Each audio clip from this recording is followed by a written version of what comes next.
9ನೇ ತರಗತಿ ಪ್ರಥಮ ಭಾಷೆ ಕನ್ನಡ ಭಾಗ 2 ಪದ್ಯಪಾಠ ಕನ್ನಡ ನಾಡು ನುಡಿ. ಈ ಪದ್ಯದ ಸಾರಾಂಶ. ಪದ್ಯ 1. ಶ್ರೀ ವಿಜಯನು ಕನ್ನಡ ನಾಡಿನ ಜನರು ಪದದ ಅರ್ಥವನ್ನು ಅರಿತು ಮಾತನಾಡುವ ಸಾಮರ್ಥ್ಯವುಳ್ಳವರು. ತಾವು ಆಡುವ ಮಾತನ್ನು ಅರ್ಥ ಮಾಡಿಕೊಂಡು ನಡೆಯುವವರಾಗಿದ್ದರು. ಆ ಸಾಮಾನ್ಯ ಜನರು ನಿಜವಾಗಿಯೂ ಚತುರರು. ಅವರು ಶಿಕ್ಷಣವನ್ನು ಪಡೆಯದಿದ್ದರೂ ಕಾವ್ಯವನ್ನು ರಚಿಸುವಷ್ಟು ಪರಿಣತಿ ಹೊಂದಿದ್ದ ಬುದ್ಧಿಯುಳ್ಳವರು ಎಂದು ಕನ್ನಡಿಗರ ಗುಣವಿಶೇಷತೆ ಹಾಗೂ ಕಾವ್ಯಶಕ್ತಿಯನ್ನು ಕವಿ ಶ್ರೀ ವಿಜಯನು ವರ್ಣಿಸಿದ್ದಾನೆ. ಪದ್ಯ 2. ನಯಸೇನನು ಕವಿಗಳು ಕನ್ನಡದಲ್ಲಿ ಕಾವ್ಯವನ್ನು ರಚಿಸುವಾಗ ಕನ್ನಡದೊಂದಿಗೆ ಸಂಸ್ಕೃತ ಶಬ್ದಗಳನ್ನು ಹೆಚ್ಚಾಗಿ ಬಳಸುತ್ತಿದ್ದುದನ್ನು ನೋಡಿ ಅದನ್ನು ಆಕ್ಷೇಪಿಸುತ್ತಾನೆ. ಅವನು ಕಾವ್ಯ ರಚಿಸುವುದಾದರೆ ಶುದ್ಧ ಕನ್ನಡದಲ್ಲಿ ರಚಿಸಬೇಕು, ಇಲ್ಲವೇ ಪೂರ್ಣವಾಗಿ ಸಂಸ್ಕೃತದಲ್ಲಿ ರಚಿಸಬೇಕು. ಶುದ್ಧವಾದ ಕನ್ನಡದಲ್ಲಿ ಸಂಸ್ಕೃತವನ್ನು ತಂದು ತುರುಕುವುದು ಸರಿಯೇ? ಇವೆರಡನ್ನೂ ಬೆರೆಸಿ ಕಾವ್ಯ ರಚನೆ ಮಾಡಿದರೆ ಅದು ಎಣ್ಣೆ ತುಪ್ಪಗಳ ಆಸ್ವಾದ ಮಿಶ್ರಣವಾಗುತ್ತದೆ ಎಂದು ತನ್ನ ಅಭಿಪ್ರಾಯವನ್ನು ವ್ಯಕ್ತಪಡಿಸಿದ್ದಾನೆ. 3ನೇ ಪದ್ಯ.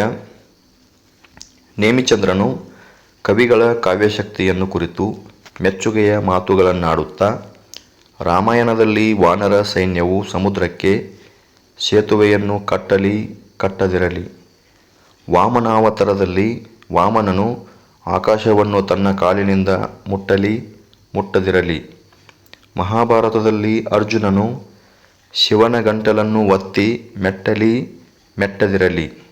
ಆದರೆ ಕವಿಗಳು ತಮ್ಮ ಕೃತಿಗಳಲ್ಲಿ ವಾನರ ಸೈನ್ಯದಿಂದ ಸಮುದ್ರಕ್ಕೆ ಸೇತುವೆಯನ್ನು ಕಟ್ಟಿದರೂ, ವಾಮನನ ಕಾಲಿನಿಂದ ಆಕಾಶವನ್ನು ಮುಟ್ಟಿದರೂ, ಅರ್ಜುನನ ಕಾಲಿನಿಂದ ಶಿವನ ಗಂಟಲನ್ನು ಒತ್ತಿ ಮೆಟ್ಟಿದರೂ ಇದು ಕವಿಗಳ ಸಾಮರ್ಥ್ಯ ಅಥವಾ ಅಗ್ಗಳಿಕೆ ಎಂದು ಹೇಳಿದ್ದಾನೆ.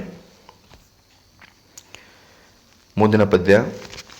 ಮಹಾಲಿಂಗರಂಗನು ಕನ್ನಡ ಭಾಷೆಯ ಸರಳತೆ, ಮಧುರತೆ, ಶಕ್ತಿಯ ಬಗ್ಗೆ ವರ್ಣಿಸುತ್ತಾ ಸುಲಿದ ಬಾಳೆಯ ಹಣ್ಣಿನಂತೆ, ಸಿಗುರು ತೆಗೆದ ಕಬ್ಬಿನಂತೆ, ಶಾಖ ಆರಿ ಹೋಗಿ ತಣ್ಣಗಾದ ಹಾಲಿನಂತೆ ಸುಲಭವಾಗಿರುವ ಸುಲಲಿತವಾಗಿರುವ ಕನ್ನಡ ಭಾಷೆಯನ್ನು ಅರಿತು ಮೋಕ್ಷವನ್ನು ಗಳಿಸಿಕೊಂಡರೆ ಸಾಲದೆ ಸಂಸ್ಕೃತ ಭಾಷೆಯಲ್ಲಿ ಅಂತಹುದು ಏನಿದೆ ಎಂದು ಪ್ರಶ್ನಿಸುತ್ತಾನೆ. ಮುಕ್ತಿ ಪಡೆಯಲು ಕನ್ನಡದಲ್ಲೇ ದೇವರನ್ನು ಸ್ತುತಿಸಿ ಮುಕ್ತಿ ಪಡೆಯಬಹುದಲ್ಲವೇ? ಅದಕ್ಕೆ ಸಂಸ್ಕೃತದಲ್ಲೇ ಶ್ಲೋಕ ಹೇಳಬೇಕೆಂದೇನಿಲ್ಲ.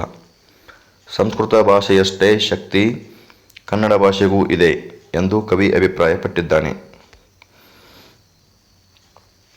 ಮುಂದಿನ ಪದ್ಯ.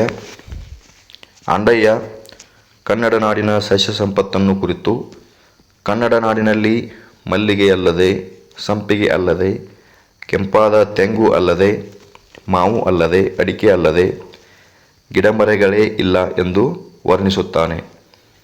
ಕನ್ನಡ ನಾಡಿನಲ್ಲಿ ಉತ್ತಮ ಫಲ ನೀಡುವಂತಹ ಸಸ್ಯಗಳು ಸಮೃದ್ಧವಾಗಿವೆ ಎಂಬುದು ಆಂಡಯ್ಯನಿಗೆ ಕನ್ನಡ ನಾಡಿನ ಬಗ್ಗೆ ಇದ್ದ ಅಭಿಮಾನವನ್ನು, ಅಂದಿನ ಸಮೃದ್ಧಿಯನ್ನು ಸೂಚಿಸುತ್ತದೆ.